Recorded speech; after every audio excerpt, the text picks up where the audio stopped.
Hei, ngap. Kan kita ini kan Islam ya. Di Islam itu kan ada yang namanya sholat 5 waktu. Dari mulai subuh, zuhur, asar, maghrib, isya, hingga muter lagi untuk hari-hari berikutnya.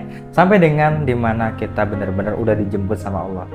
Nah, di sholat tersebut kita harus melakukan gerakan yang namanya ketika ada berdiri, kemudian kita ruku, kemudian kita sujud, duduk, kemudian berdiri lagi.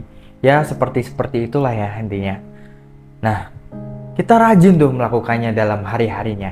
Tapi kayak ada yang kurang aja gitu. Tapi sampai dengan saat itu gue juga sadar apa yang kurang. Lalu kemudian setelah sholat ada segmen yang dimana namanya zikir. Setelah zikir ada segmen yang namanya doa. Nah, di doa tersebut 85% doa yang gue ucapin adalah, ya Allah, berikanlah aku kelancaran dalam kehidupanku.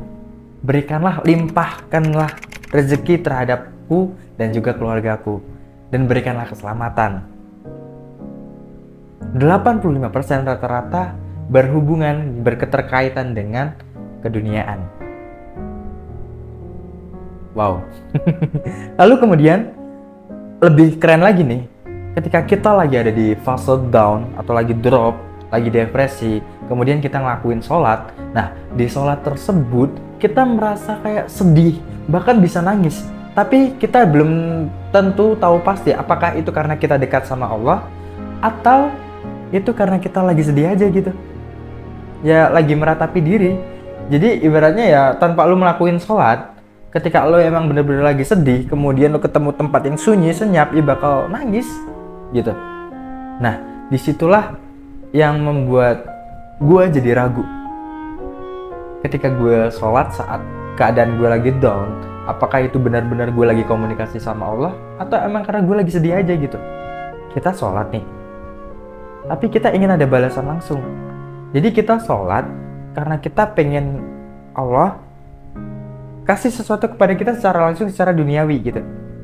Nah, kayaknya ada yang salah di sini konsepnya. Ada yang salah dengan konsep kemusliman saya gitu. Nah, datanglah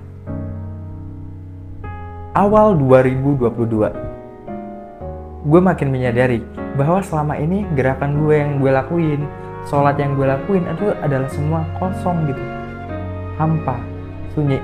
Terus keingetlah ya sebuah nasihat, waktu itu dengerin di YouTube sih, tapi relate banget gitu. Syekh Siti Jenar punya murid namanya itu Ki Lontong. Nah, si Ki Lontong ini lagi dinasehatin sama Syekh Siti Jenar. Bahasanya, sholat tanpa memahami makna sholat itu layaknya bambu. Iya, bambu itu kalau kita lihat dari luar terlihat kokoh, tapi ternyata di dalamnya kopong gitu loh, bolong gitu. Jadi kita bacok gitu gampang patahnya, nggak kayak kayu-kayu akasia yang padat gitu kan. Nah, itu yang gue rasain, dan ternyata hal itu relate.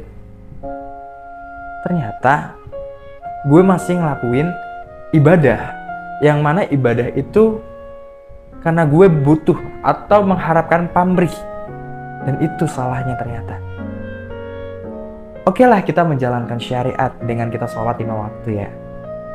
Namun yang salah kaprah di sini terhadap pemahaman gue adalah menjadikan syariat tersebut adalah ujungnya, padahal bukan.